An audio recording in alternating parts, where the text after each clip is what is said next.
We had 6 children. We had 4, then we adopted Susan when she was 5 years old. And then when they all got into school, we had Rachel. So we ended up with 6 children. In the end, 4 of those, the middle 4, all had myotonic muscular dystrophy.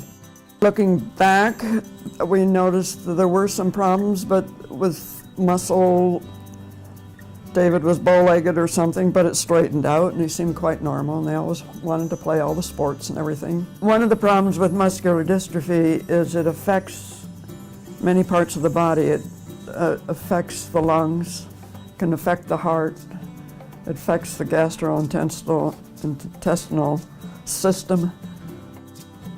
If we'd known what we were dealing with, we never would have pushed them into doing something, but they were supposed to be out of school and growing up and, you know, start your life. But they seemed very normal and were growing up normally, and then in their late teens, David particularly, he was our 3rd child, but I think the disease was probably progressing faster with him than with the others. David started having trouble opening jars, pulling drawers out, and this was in his late 20s.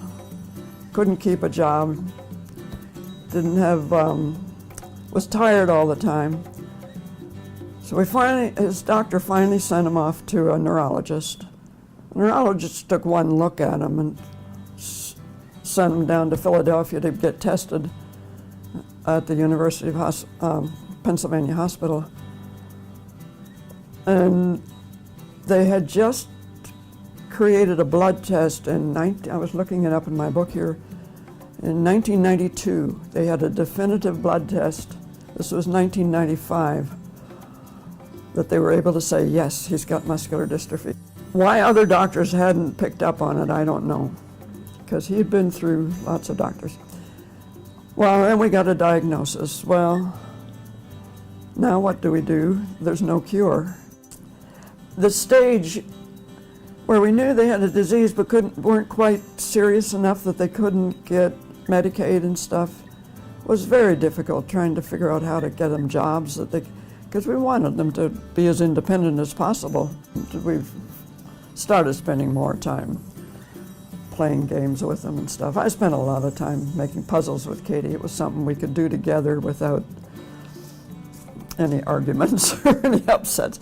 And she did a lot of handicraft stuff. She sold stuff at the craft sale every year. So the actual diagnosis was a blessing, that we knew we were dealing with something that we couldn't fix. So there was a stage where they could have done well in a home. I always dreamed of one that was set up for people with muscular dystrophy, that would have Hoyer lifts for doing showers and people that would be running the feeding tubes and all that stuff. That, you know, that would take such an investment. I don't know how we'd ever get to that point. But there was a stage where it would have been good to have it someplace. By the end, when we started playing cards every night after dinner, and I used to be a little resentful because I was tired and I wanted to read my book or go for a walk. But it just worked better if I played too, because I knew how to sort of slow down the arguments. Now I kind of miss that after supper game of cards, and there was a kind of just friendship and togetherness and laughing at each other.